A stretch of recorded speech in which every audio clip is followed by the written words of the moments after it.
Kumusta mga kasaliksik? Sa nakalipas na dekada, unti-unting uminit ang tensyon sa pagitan ng Australia at China.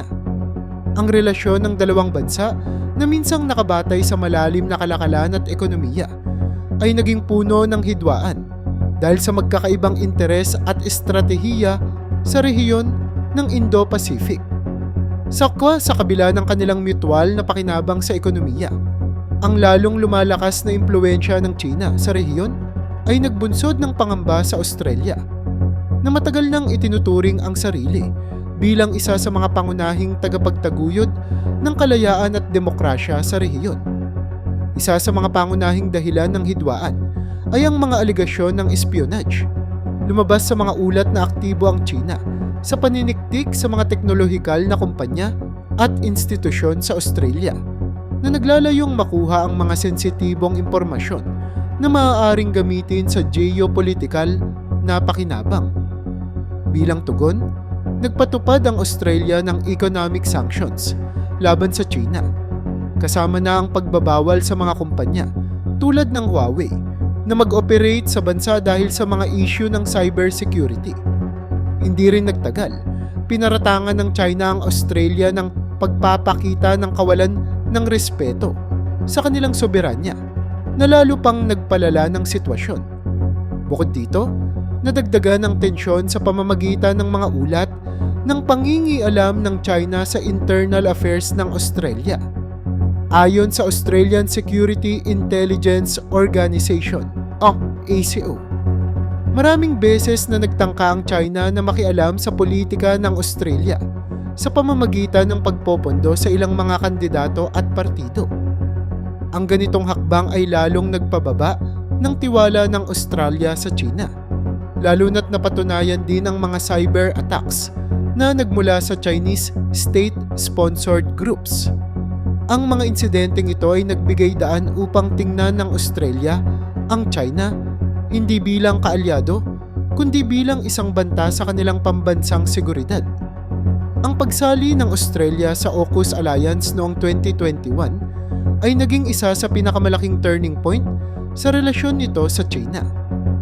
Ang alyansang ito, kung saan kasama ang United Kingdom at Estados Unidos, ay naglalayong palakasin ang depensa ng mga bansang kasapi nito laban sa tumitinding banta mula sa China. Isa sa mga pinakatampok na kasunduan ng AUKUS ang pagbibigay daan sa Australia na makakuha ng mga nuclear-powered submarines mula sa Estados Unidos na siyang labis na ikinagalit ng Beijing. Para sa China, ang hakbang na ito ay direktang banta sa kanilang hegemonya sa Indo-Pacific. Sa harap ng patuloy na militarisasyon ng China sa rehiyon, partikular na sa West Philippine Sea, itinuturing ng Australia na kinakailangan na ang direktang pagkilos upang pigilan ang pagsulong ng Beijing. Ang ginawang agresyon ng China, tulad ng pagtatayo ng artificial islands na puno ng mga sandata, ay tinugunan ng Australia bilang isang seryosong panganib, hindi lamang sa kanilang kalayaan sa paglalayag, kundi pati na rin sa kapayapaan ng rehiyon. Dahil dito, pinagtibay ng Australia ang desisyon nitong tumugon ng militar sa agresyon ng China, isang hakbang na maaaring maging mitya ng mas malawakang digmaan. Ang mga hakbang na ito ng Australia ay binatikos ng China bilang provocative at imperialista. Ngunit, para sa Canberra, ito ay kinakailangang aksyon upang mapanatili ang balanse ng kapangyarihan sa rehiyon. Habang patuloy na umiinit ang tensyon, malinaw na ang relasyon ng dalawang bansa ay patungo na sa mas malubhang sigalot na maaaring magdala ng malawakang epekto sa ekonomiya at seguridad ng buong Asia-Pasipiko. Sa pagtatapos ng bahaging ito ng kasaysayan, tila nagkaroon ng malinaw na linya sa pagitan ng mga kaalyado at mga kalaban sa rehiyon. At ang Australia, sa kabila ng mas maliit na populasyon at ekonomiya kumpara sa China, ay pinili ang mas mahirap na landas, ang tumindig para sa prinsipyong hindi kayang bilhin ng anumang diplomatikong kasunduan. Matapos ang matagal na panahong paghihintay at masusing pagpaplano, isinagawa ng Australia ang isa sa pinakamatapang nitong hakbang laban sa China. Ang paglusob ay nag-umpisa sa pamamagitan ng isang maritime blockade sa mga artificial islands na itinayo ng Beijing sa West Philippine Sea. Ang mga isla na ito, na naging simbolo ng agresyon ng China sa rehiyon, ay ginamit bilang mga outpost para sa kanilang militarisasyon, na naglalaman ng mga anti-aircraft weapons, radar systems, at missile silos. Para sa Australia, ang ganitong aktibidad ay isang direktang banta sa kalayaan sa paglalayag at sa balanseng kapangyarihan sa rehiyon. Ang maritime blockade ay pinangunahan ng Australian Navy gamit ang kanilang mga pinaka-advanced na barkong pandigma. Ang layunin ng blockade ay pigilan ang pagpasok ng mga supply at dagdag na armas sa mga militarisadong isla. Hindi lamang simpleng pagpapakita ng lakas ang ginawa ng Australia. Isinama rin nila ang paggamit ng advanced missile systems upang simulan ng targeted strikes laban sa mga strategic positions sa artificial islands. Ang mga missile na ginamit ay bahagi ng cutting-edge technology na binuo ng AUKUS Alliance, na idinisenyo upang maging eksakto at minimal ang collateral damage. Kasabay ng missile strikes, gumamit din ang Australia ng mga high-tech drone upang masigurong walang blind spots ang kanilang operasyon. Ang mga drone na ito ay nilagyan ng reconnaissance equipment na nagbigay daan para sa real-time intelligence gathering, habang ang iba naman ay ginamit bilang attack drones para sa mas detalyado at mabilis na pagpuksa sa mga depensang inilagay ng China. Ayon sa mga ulat, ang Australian forces ay gumamit ng swarm drone tactics, kung saan sabay-sabay na nagpapadala ng maliliit ngunit epektibong drones upang gawing paralisado ang defense systems ng mga isla. Sa gitna ng operasyon, inihayag ng Australia ang kanilang layunin: protektahan ang kalayaan sa paglalayag at tiyakin ang kaligtasan ng rehiyon laban sa anumang anyo ng hegemonya. Ayon kay Australian Prime Minister Ethan Collins, ang aksyon ng kanilang bansa ay isang tugon sa paulit-ulit na paglabag ng China sa international law, partikular na sa United Nations Convention on the Law of the Sea, UNCLOS. Dagdag pa niya, ang aksyon na ito ay hindi para magdeklara ng digmaan, kundi upang ipakita sa China na hindi papayagan ng Australia ang tuloy-tuloy na pang-aabuso sa karapatan ng iba pang mga bansa. Ang mabilis na tugon ng China ay hindi na rin nakakagulat. Sa loob ng ilang oras matapos ang unang missile strikes, nagpadala ang China ng kanilang stealth aircraft at Navy fleet upang kontrahin ang operasyong Australian. Ang stealth aircraft ng China ay may kakayahang iwasan ng detection systems ng Australia. Ngunit ang masusing koordinasyon ng Australian forces gamit ang kanilang state-of-the-art radar technology ay nagbigay ng kalamangan sa kanila. Ang sagupaan sa dagat at himpapawid ay tumagal ng ilang araw, na nagresulta sa seryosong pinsala sa parehong panig. Sa kabila nito, masasabing nagtagumpay ang Australia sa kanilang layunin na maipakita ang kanilang determinasyon at kakayahan na ipaglaban ang karapatan sa rehiyon. Ang operasyong ito ay hindi lamang isang pagpapakita ng lakas, kundi isang malinaw na pahayag na hindi napapayag ang Australia sa patuloy na pananakop at militarisasyon ng China. Habang tumitindi ang tensyon, nagsisimula ng mangamba ang buong rehiyon sa posibleng pag-escalate ng sigalot tungo sa mas malawakang digmaan. Subalit para sa Australia, ang kanilang ginawang aksyon ay isang kinakailangang hakbang upang tiyakin ang kapayapaan at kalayaan sa hinaharap, kahit pa mangahulugan ito ng direktang pagharap sa isang makapangyarihang kalaban tulad ng China. Ang biglaang atake ng Australia laban sa mga artificial islands ng China ay nagdulot ng domino effect sa buong rehiyon ng Asia-Pacific. Ang tensyon sa pagitan ng China at iba pang mga bansa sa rehiyon kabilang ang Pilipinas, Vietnam at Indonesia, ay biglang umakyat sa antas na hindi pa nararanasan sa mga nagdaang dekada. Ang tatlong bansang ito na matagal nang nag-aalala sa agresyon ng Beijing sa West Philippine Sea ay nagpahayag ng pagkabahala sa maaaring pag-escalate ng sitwasyon. Gayunpaman, ipinakita rin nila ang tahimik na suporta para sa aksyon ng Australia bilang pagsuporta sa layunin nitong ipaglaban ang kalayaan sa paglalayag at ang karapatan ng mga bansang may claim sa rehiyon.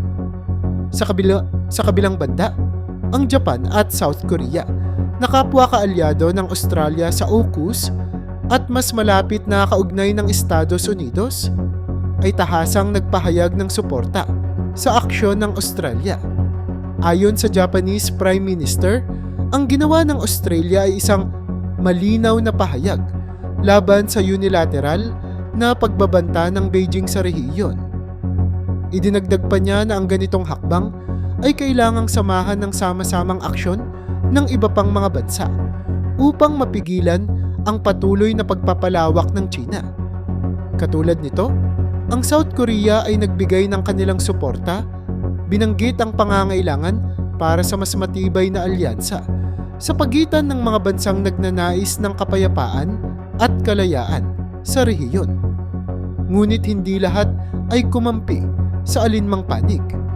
Ang India at Malaysia, dalawang bansang may maingat na posisyon sa geopolitical na usapin, ay agad na nanawagan para sa diplomatikong solusyon. Ayon sa Prime Minister ng India, ang kasalukuyang sitwasyon ay hindi lamang nakakaapekto sa dalawang bansang kasangkot, kundi sa buong rehiyon. Idinagdag niya na ang anumang karagdagang aksyon na magpapalala sa sigalot ay kailangang iwasan sa lahat ng paraan. Sa parehong tono, hinimuok ng Malaysia ang parehong panig na bumalik sa negotiating table at maghahanap ng mapayapang resolusyon. Samantala, sa loob mismo ng China, hindi naiwasan ang pagkakaroon ng civil unrest. Sa kabila ng masinsinang propaganda ng gobyerno upang itulak ang ideya na sila ang biktima ng imperialistang atake, maraming mamamayan ang nagpahayag ng kanilang pangamba sa maaaring pagsiklab ng mas malaking digmaan. Ang mga social media platforms sa China ay napuno ng mga diskusyon tungkol sa kahandaan ng bansa para sa isang digmaan laban sa AUKUS Alliance. Ang ilan ay nagpakita ng suporta sa gobyerno, ngunit marami rin ang nagtanong kung bakit tila nauwi sa ganitong sitwasyon ang estratehiya ng Beijing. Ang ganitong uri ng pampublikong diskurso ay bihira sa China, ngunit ang takot ng publiko ay naging mas malakas kaysa sa kontrol ng Estado. Sa pandaigdigang antas, naging malinaw na kailangang kumilos ang United Nations upang maiwasan ang mas malalang sigalot. Ang Secretary General ng UN ay agad na naglabas ng pahayag na nananawagan sa parehong Australia at China na itigil ang anumang aksyong militar at simula ng negosasyon. Binanggit din ng UN na ang anumang gulo sa rehiyon ng Asia Pacific ay hindi lamang makakaapekto sa mga bansang nakapaligid dito, kundi pati na rin sa pandaigdigang ekonomiya at seguridad. Sa kabila ng panawagan ng UN, nanatili ang parehong panig sa kanilang mga posisyon. Ang Australia ay nagpahayag na ang kanilang ginawa ay para sa kapakanan ng rehiyon, habang ang China ay nanindigang sila ang tunay na biktima ng sitwasyon. Ang epekto ng paglusob na ito ay hindi lamang limitado sa diplomatikong usapin. Marami ang nagtatanong kung paano maiiwasan ang isang digmaang maaaring magdulot ng matinding pinsala, hindi lamang sa dalawang bansa, kundi pati na rin sa buong mundo. Habang patuloy na tumataas ang tensyon, tila isang mahaba at mahirap na proseso ang kakailanganin bago marating ang kapayapaan.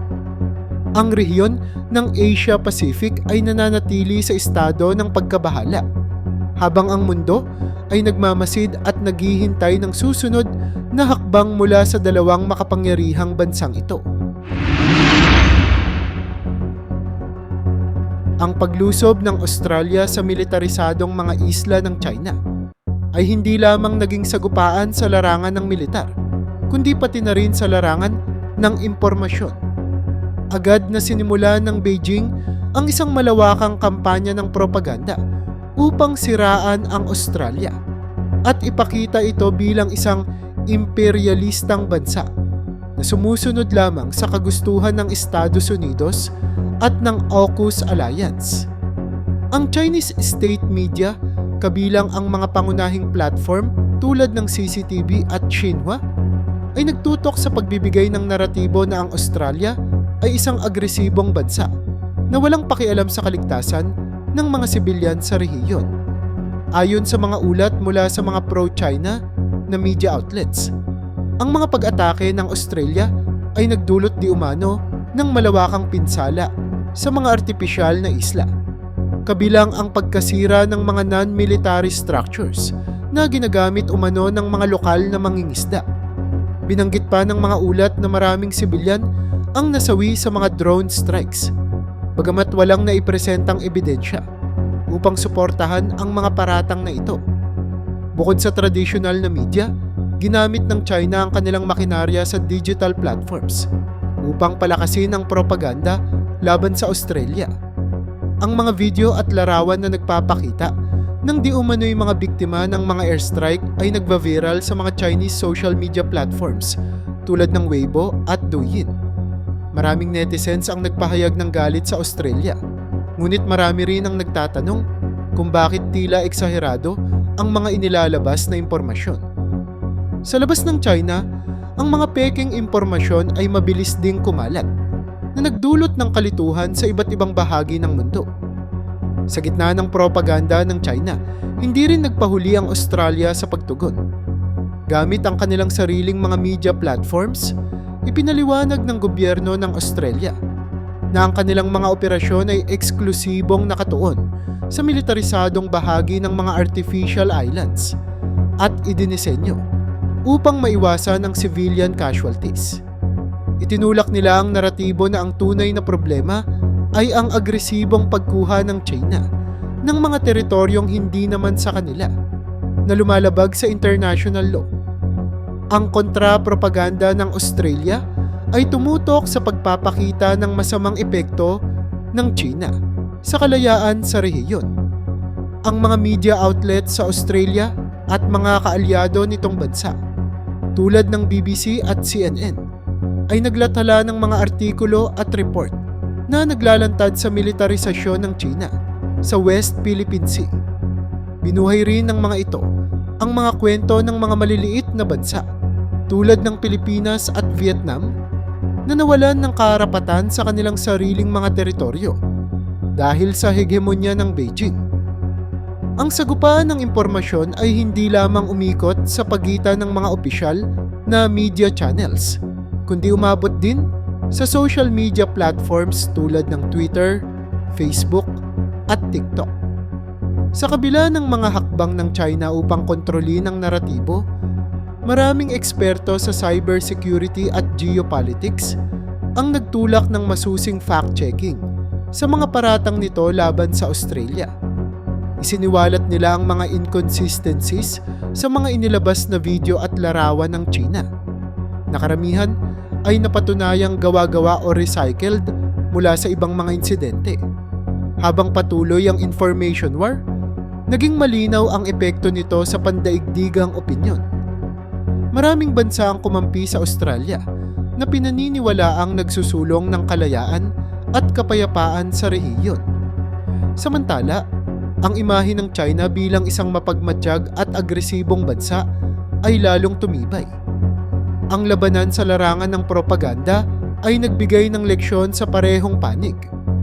Ang digmaan ay hindi na lamang nakabase sa mga armas at sundalo. Sa makabagong panahon, ang impormasyon at opinyon ng publiko ay nagiging sandata na maaaring magdala ng tagumpay o kabiguan. Sa gitna ng tensyon, patuloy na sinusubaybayan ng mundo kung paano magwawakas ang labanan ng dalawang bansang ito sa larangan ng impormasyon.